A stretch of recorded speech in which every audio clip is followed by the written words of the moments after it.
Hello everyone, welcome to Priyanka NET classes.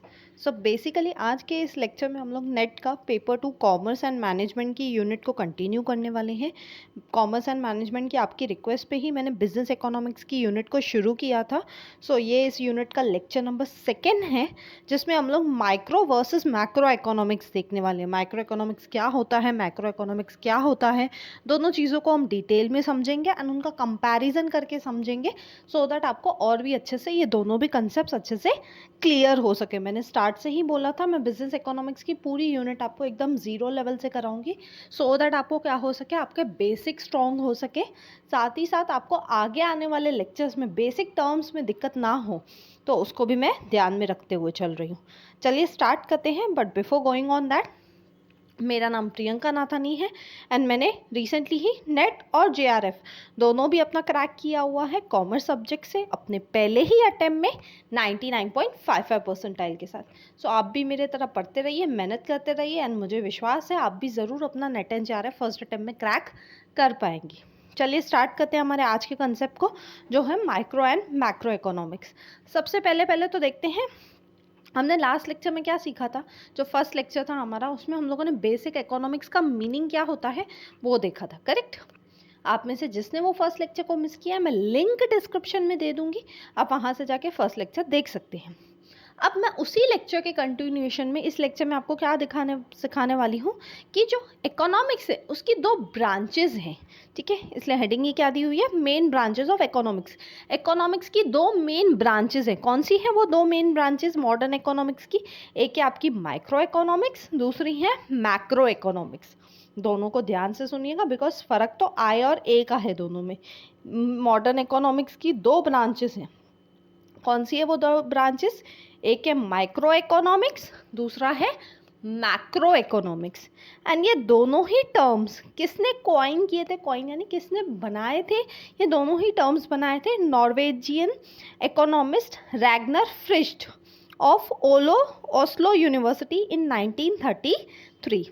तो 1933 में Oslo university के एक इकोनॉमिस्ट थे जिनका नाम क्या है, रैग्नर फ्रिज। ये आपको याद रखना है नाम, क्यों? क्योंकि ये आपसे ऑब्जेक्टिव्स में कहीं पे भी ऑड मैन आउट वाली स्टेटमेंट करके, या में भी आपसे किसी भी तरीके से, या बहुत सारी स्टेटमेंट में से एक स्टेटमेंट ये भी हो सकती है कि आपको बताना हो कौन कौन सी स्टेटमेंट करेक्ट है माइक्रो और मैक्रो के बारे में, तो ऐसे करके पूछा जा सकते हैं। इसलिए नेम बहुत ही इंपॉर्टेंट है। क्यों? कि ये वो इकोनॉमिस्ट थे जिसने माइक्रो और मैक्रो इकोनॉमिक्स का कंसेप्ट दिया था। आई होप सबको बेसिक क्लियर है माइक्रो और मैक्रो के बारे में। अब इनका डिटेल में मीनिंग सुनते हैं, समझते हैं क्या होता है माइक्रो इकोनॉमिक्स और मैक्रो इकोनॉमिक्स, एंड दोनों को कंपैरिजन के थ्रू पढ़ेंगे। चलिए देखते हैं। सबसे पहले तो माइक्रो इकोनॉमिक्स। माइक्रो इकोनॉमिक्स का जो टर्म है माइक्रो, ये डिराइव किया हुआ गया है किससे? एक ग्रीक वर्ड है। कौन सा है वो ग्रीक वर्ड? माइक्रोस, ठीक है। मैंने उसको इन्वर्टेड कॉमर्स में रखा है, इसलिए माइक्रोस से डिराइव किया गया है। माइक्रोस एक ग्रीक वर्ड है जिसका मतलब होता है स्मॉल, या तो मिलियंथ पार्ट, यानी किसी चीज़ का सबसे छोटे पार्ट को हम क्या बोलते हैं? माइक्रो। माइक्रो वर्ड किससे डिराइव हुआ है? एक ग्रीक वर्ड है माइक्रोस, जिसका मतलब होता है स्मॉल। यानी माइक्रो इकोनॉमिक्स ऐसा इकोनॉमिक्स होगा जो बहुत ही स्मॉल लेवल पे काम कर रहा होगा, ठीक है। दूसरी तरफ जो मैक्रो इकोनॉमिक्स है, उसमें जो ये टर्म है मैक्रो, ये किससे डिराइव किया गया है? ये ग्रीक वर्ड से डिराइव किया गया है जो है मैक्रोस, जिसका मतलब होता है लार्ज। माइक्रो का मीनिंग क्या था? स्मॉल। इधर मैक्रो का मीनिंग क्या है? लार्ज। यानी माइक्रो इकोनॉमिक्स ऐसी इकोनॉमिक्स होगी जो बहुत ही स्मॉल लेवल पे होगी, और दूसरी तरफ अगर हम शॉर्ट में देखा जाए तो मैक्रो इकोनॉमिक्स ऐसी इकोनॉमिक्स होगी जो बहुत ही बड़े लेवल पे होगी। आई होप सबको फर्स्ट पॉइंट क्लियर हो गई होगी। Coming to second point, macro economics क्या करता है? ये माइक्रो इकोनॉमिक्स स्टडी करता है बिहेवियर को, किसके? इंडिविजुअल यूनिट के ऑफ एन इकोनॉमी। आपकी पूरी जो इकोनॉमी है, पूरी जो कंट्री है, उसका कोई एक इंडिविजुअल पोर्शन को स्टडी करना, इंडिविजुअल पार्ट को स्टडी करना, उसे हम बोलते हैं माइक्रो इकोनॉमिक्स। सपोज मैंने बोला कि एक इंडिविजुअल पर्सन कितनी डिमांड करता है, तो वो क्या हुआ? Micro economics. एक इंडिविजुअल सप्लायर कितनी सप्लाई करता है मार्केट में, तो वो भी क्या हुआ? Micro economics. क्यों? क्योंकि हम पूरी सप्लाई, पूरी डिमांड की बात नहीं कर रहे हैं, हम क्या कर रहे हैं? सिर्फ उस पूरे डिमांड, पूरे सप्लाई में से सिर्फ एक इंडिविजुअल पर्सन की डिमांड कितनी होगी, एक इंडिविजुअल पर्सन की सप्लाई कितनी होगी, सिर्फ हम उसी से रिलेटेड बात कर रहे हैं माइक्रो इकोनॉमिक्स में। इसलिए माइक्रो इकोनॉमिक्स क्या करता है, स्टडी करता है किसको, इंडिविजुअल बिहेवियर को। दूसरी तरफ मैक्रो इकोनॉमिक्स क्या करता है, मैक्रो इकोनॉमिक्स स्टडी करता है बिहेवियर को, जो कि है aggregate of the economy as a whole, पूरी की पूरी इकोनॉमी को, इकोनॉमी यानी पूरी की पूरी कंट्री को एज अ होल टुगेदर मिला के, एग्रीगेट करके, एग्रीगेट यानी सम करके, टोटल करके जब हम किसी भी चीज़ को स्टडी करते हैं तो उसे हम बोलते हैं मैक्रो इकोनॉमिक्स। यानी मैक्रो इकोनॉमिक्स में हम क्या स्टडी करेंगे, पूरी इकोनॉमी को एज अ होल कंसीडर करके, एज अ वन कंसीडर करके, एक ही चीज़ कंसीडर करके हम क्या करेंगे, स्टडी करेंगे।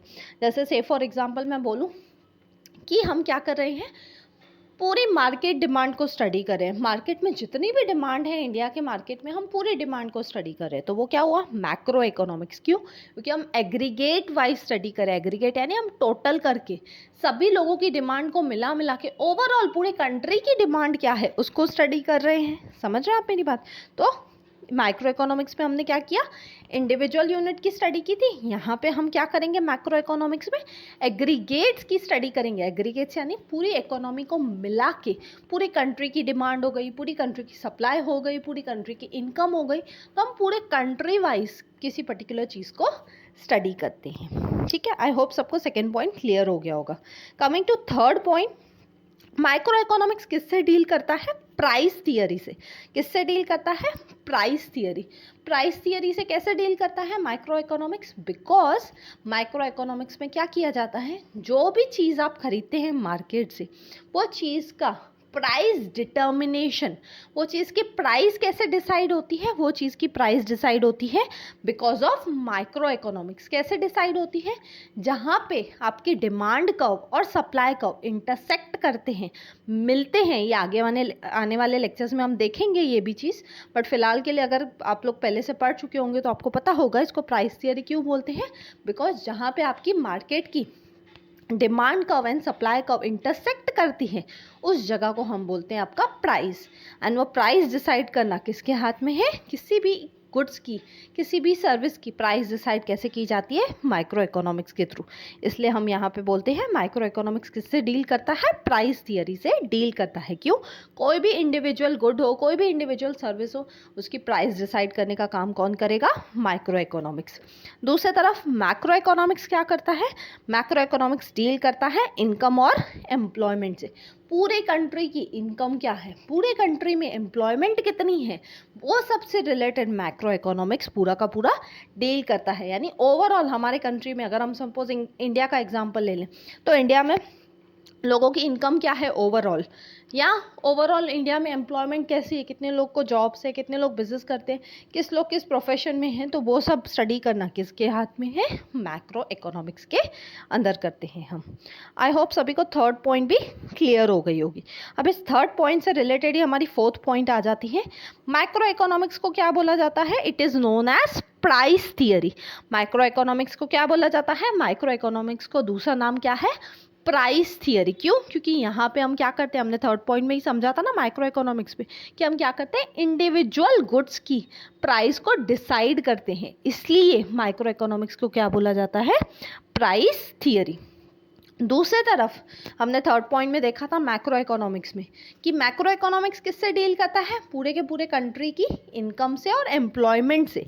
इसलिए मैक्रो इकोनॉमिक्स को क्या बोला जाता है, इनकम थियरी। आपको दोनों चीज़ याद रखनी है। अगर माइक्रो इकोनॉमिक्स बोलेगा तो प्राइस थियरी, मैक्रो इकोनॉमिक्स बोलेगा तो इनकम थियरी। माइक्रो बोलेगा तो प्राइस, मैक्रो बोलेगा तो इनकम। आई होप सबको फोर्थ पॉइंट भी क्लियर हो गया होगा। फिफ्थ पॉइंट में आपके सामने एग्जांपल्स दिए हैं मैंने। जैसे कि अगर हम माइक्रो इकोनॉमिक्स की बात करें तो उसमें क्या होता है, एक पर्टिकुलर इंडिविजुअल की इनकम, सपोज एक पर्टिकुलर पर्सन की इनकम क्या है, एक पर्टिकुलर पर्सन का कितना आउटपुट है, उसकी कितनी डिमांड है, वो कितना सप्लाई कर सकता है, एक्सेट्रा।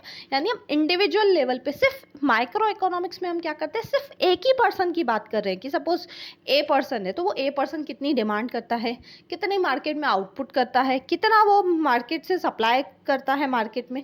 तो हम क्या कर रहे हैं, सिर्फ इंडिविजुअली एक एक पर्सन को जब हम स्टडी करते हैं तो उससे हम बोलते हैं माइक्रो इकोनॉमिक्स। दूसरी तरफ मैक्रो इकोनॉमिक्स के क्या एग्जाम्पल हो जाएंगे, जैसे मैं बोलूँ कि मैंने पूरे के पूरे नेशन की इनकम को स्टडी किया, यानी मैंने नेशनल इनकम को स्टडी किया, या मैंने नेशनल आउटपुट को स्टडी किया, एग्रीगेट डिमांड को स्टडी किया। एग्रीगेट यानी पूरे कंट्री की डिमांड मिला के, पूरे मार्केट की डिमांड मिला के मैंने स्टडी किया। या सपोज मैंने एग्रीगेट सप्लाई को स्टडी किया। एग्रीगेट सप्लाई यानी सभी सप्लायर्स ने मिलके ओवरऑल पूरे कंट्री में कितनी सप्लाई की, उसको स्टडी किया। तो वो सब किसके अंडर आता है, मैक्रो इकोनॉमिक्स। यानी मैक्रो इकोनॉमिक्स किससे डील करता है, आपके एग्रीगेट से डील करता है, टोटल से डील करता है। यानी मैक्रो इकोनॉमिक्स में हम बेसिकली क्या करते हैं, पूरे कंट्री को एज अ होल लेके स्टडी करते हैं। पूरे कंट्री को एक साथ मिला के हम क्या करते हैं, पूरे कंट्री के ऊपर एक ही बार में पूरा स्टडी करते हैं। आई होप सबको 5th पॉइंट भी क्लियर हो गया होगा एग्जाम्पल्स वाला। Next coming to 6th point, क्या बोलता है, deals with house holds and firms decisions.